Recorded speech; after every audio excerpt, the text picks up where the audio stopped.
Eastern red cedar invasion is an issue that extends from the backyard to impact the bigger ranching community, but it's an issue that can have a lot to do with what we plant in our backyards, on the farm, in the ranch. So, historically, Eastern red cedar was a very rare species in the Great Plains, restricted to deep canyons and steep riverbanks where fires couldn't occur. So, when we think about its native distribution, and we think about how much we've planted the species and where we've planted it, we've really altered the species distribution in the Great Plains. And so states from Texas, Oklahoma, Kansas, Nebraska, South Dakota are all dealing with this issue of Eastern red cedar invasion. And it's such a big issue because of the impacts. We can have up to a 75% loss in forage production, decrease in grassland biodiversity, a loss in surface water supply, as well as increasing spring allergens due to an increasing volume of cedar pollen in the spring, and an increasing wildfire risk because simply when cedar trees combust, they produce really large flame lengths. One of the biggest reasons that past management hasn't been successful is because invasion has simply outpaced our controls. So management has traditionally focused on restoration.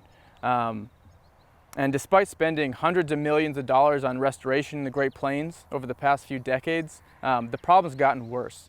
What's actually happened is, with all these investments in restoration, the result has been a bigger need for restoration.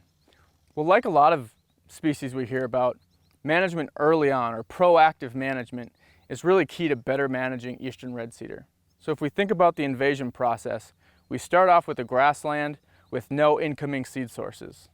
Historically, the majority of the Great Plains functioned this way, without incoming seed sources. Then once we have a seed source nearby, we have incoming seeds, but still a treeless state. Then we might transition to the next stage where we have only small trees that aren't seed producing. And then in the later stages of invasion, we have spread by mature trees producing seeds, and this eventual transition to a red cedar woodland. So if we can use management to manage for those early stages of invasion. So if we're using restoration, if we can push that system back to a treeless state, that's really key to improving. But then also, if we can target management in those earlier stages, that's really going to be key to better managing this issue. And so it's difficult.